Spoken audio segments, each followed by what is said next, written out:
خراسان کے گھنے جنگلات میں ایک مفلس سپاہی سفر کر رہا تھا۔ راستہ طویل تھا اور مسلسل 2 دن سے اس کے پیٹ میں ایک لقمہ بھی نہیں گیا تھا۔ بھوک نے اسے نڈھال کر دیا تھا۔ وہ ادھر ادھر اپنے گھوڑے کو دوڑاتا، اس امید میں کہ شاید کہیں سے کھانے کا کوئی ذریعہ مل جائے۔ اچانک اس کی نظر کچھ فاصلے پر ایک ہرنی اور اس کے ننھے بچے پر پڑی جو سکون سے گھاس چر رہے تھے۔ سپاہی نے فوراً موقع غنیمت جانا اور گھوڑا ان کی طرف بڑھا دیا۔ ہرنی تو تیزی سے جنگل کی طرف بھاگ نکلی مگر اس کا کمزور بچہ پیچھے رہ گیا۔ سپاہی نے آسانی سے اسے پکڑ لیا، رسی سے باندھا اور ذہن کے پیچھے لٹکا دیا تاکہ گھر لے جا کر اسے پکا سکے۔ وہ خوشی خوشی واپسی کے لیے مڑا ہی تھا کہ اچانک پیچھے سے دل ہلا دینے والی آواز سنائی دی۔ اس نے مڑ کر دیکھا تو منظر نے اسے سکتہ کر دیا۔ وہی ہرنی اپنے بچے کے پیچھے پیچھے چلی آ رہی تھی، کچھ قریب آتی پھر خوف سے رک جاتی۔ اس کی آنکھوں سے آنسو بہہ رہے تھے، ایسا محسوس ہوتا تھا جیسے وہ خاموشی سے رحم کی فریاد کر رہی ہو۔ یہ منظر دیکھ کر سپاہی کا دل پگھل گیا، اس کی آنکھیں نم ہو گئی، اسے اپنی بھوک بھول گئی۔ اس کے دل میں خیال آیا میں تو آج اپنا پیٹ بھر لوں گا مگر اس ماں کا دل عمر بھر کے لیے ٹوٹ جائے گا۔ اس لمحے وہ گھوڑے سے اترا، بچے کی رسی کھولی اور اسے آزاد کر دیا۔ ننھا ہرن فوراً دوڑ کر اپنی ماں سے جا لپٹا۔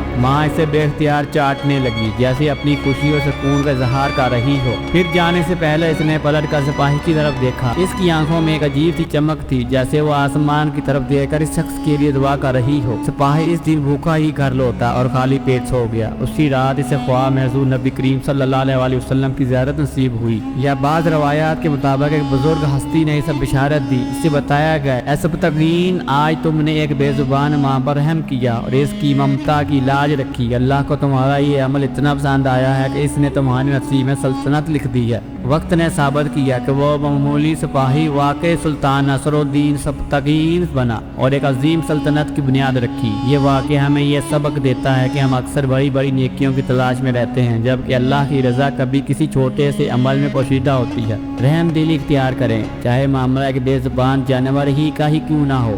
جو زمین والوں پر رحم کرتا ہے آسمان والا اس پر رحم فرماتا ہے۔ یاد رکھیں کسی مظلوم کی آہ اور کسی بے بس کی خاموش دعا میں عرش تاک کو ہلا دینے کی طاقت ہوتی ہے۔